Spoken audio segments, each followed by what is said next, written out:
boys and girls. Welcome back to Sunday School. I know it's been a while, hasn't it? Thank you so much for joining me. Parents, you still have time to bring your boys and girls, your young men, your young ladies to join us for Sunday School as we continue to hang on in there as we're looking at the Word of God where there is life in the Word. Today we're going to be talking about our Sunday school lesson of God providing instruction to his people. The title is God's First Instruction to Israel. And that's going to be coming from Exodus chapter 19, verses 1 through 9, with our golden text or our focus verse being verse 5. So what does that title make you think of when you hear God's first instructions to Israel? Come on, come on. I know that it's been a long time. We're a little out of practice, aren't we? Just throw some things out there. God's first instructions to Israel. How does the mind, what is coming to your mind? What does it make you think about? Okay, I'll give you a break. I'll help you out. Okay, so let's look at the keywords, 3 keywords in that title.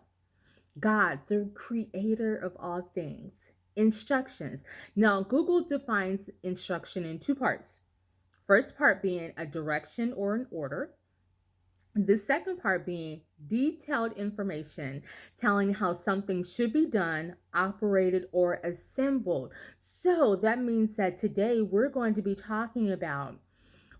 learn about the creator of all things and how he told his people how something should be done. To review, up till now, we've been learning about how God brought his people out of slavery through an event known as the Exodus.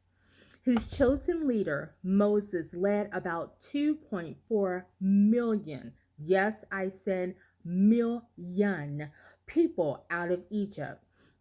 Now, in Exodus chapter 12, verse 37, the King James Version, it states, or it reads, "And the children of Israel journeyed from Ramesses to Succoth, about 600,000 on foot, that were men beside children." So back then, when people were numbered, they numbered the able-bodied men. They didn't number the women. They didn't number the children. They didn't number the elderly men or the men who no longer worked. So when scholars include, or people that study the Bible, include the men, the women, and the older men that no longer worked, or the elderly men, they came up with 2.4 million people. Now that is a little over the population in the state of New Mexico. So that is everyone and more in the state of New Mexico leaving on foot with one man leading them. That is a lot of people. Now, in American history, we also have someone that we named or gave the title to as Moses. And that was a lady named Harriet Tubman. She lived from about 1822 to 1913. And she was titled Moses because she led people out of slavery through the Underground Railroad. And here's a picture that I printed of her from a Google search, a color picture of her. And she is held in very high respect in our history as a woman who not only helped slaves but fought against the practice of having slaves. She was known as an abolitionist. Back to our lesson. God's people left Egypt and were in the wilderness. Now, the wilderness was a place where it wasn't uncommon to experience or to suffer lack. There wasn't a lot there. And because of that, that's exactly what God's people experienced. They had a need. And just imagine everybody having the same need at one time. Do you remember how many everybody was? About 2.4 million. Good, you're paying attention. Thank you for following along. So about 2.4 million people had the same need. And God heard that need. And do you know what he did? Anybody? You have to say it a little louder. I'm sorry. It has to come through the screen a little louder. All right, good. He supplied that need. He provided, good word to use. He provided for their needs. And the need that they had was food and water. And that's exactly what God gave them from heaven and from a rock. Now, while God's people were in the wilderness, they were attacked by an evil group of people called the Amalekites. They fought with God's people, and God provided for them again by giving them victory over these people who attacked them and fought with them. Now, in today's lesson, we're going to see God giving his people instruction.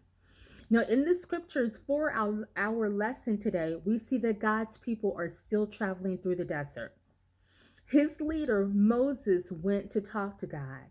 Now, Moses often talked to God and received direction from God on what God wanted to say to his people and how Moses should lead them. Moses understood that he was being used by God for this purpose, and he respected God by doing this. That is why you often hear our pastor ask for our prayers. He also understands that we are God's people and that he has to give us God's instructions and not his own. So he asks us daily to pray for him so that he receives from God what God wants him to tell his people. Back to our lesson. We read where God told Moses to tell his people about how God delivered them, how he saved them from Egypt, from the Egyptians.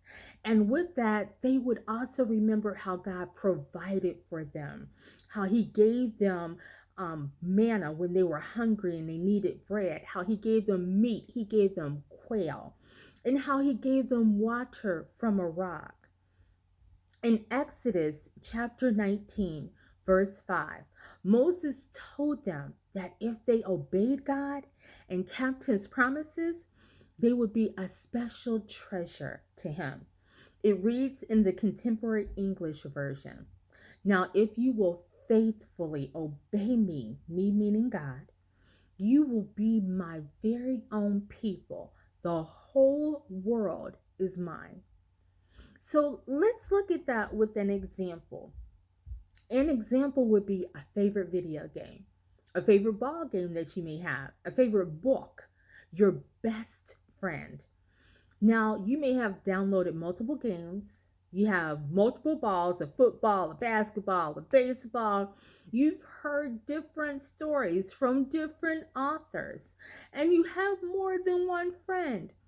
But in the midst of those things, there's only one in each of those areas that means something special to you above the rest.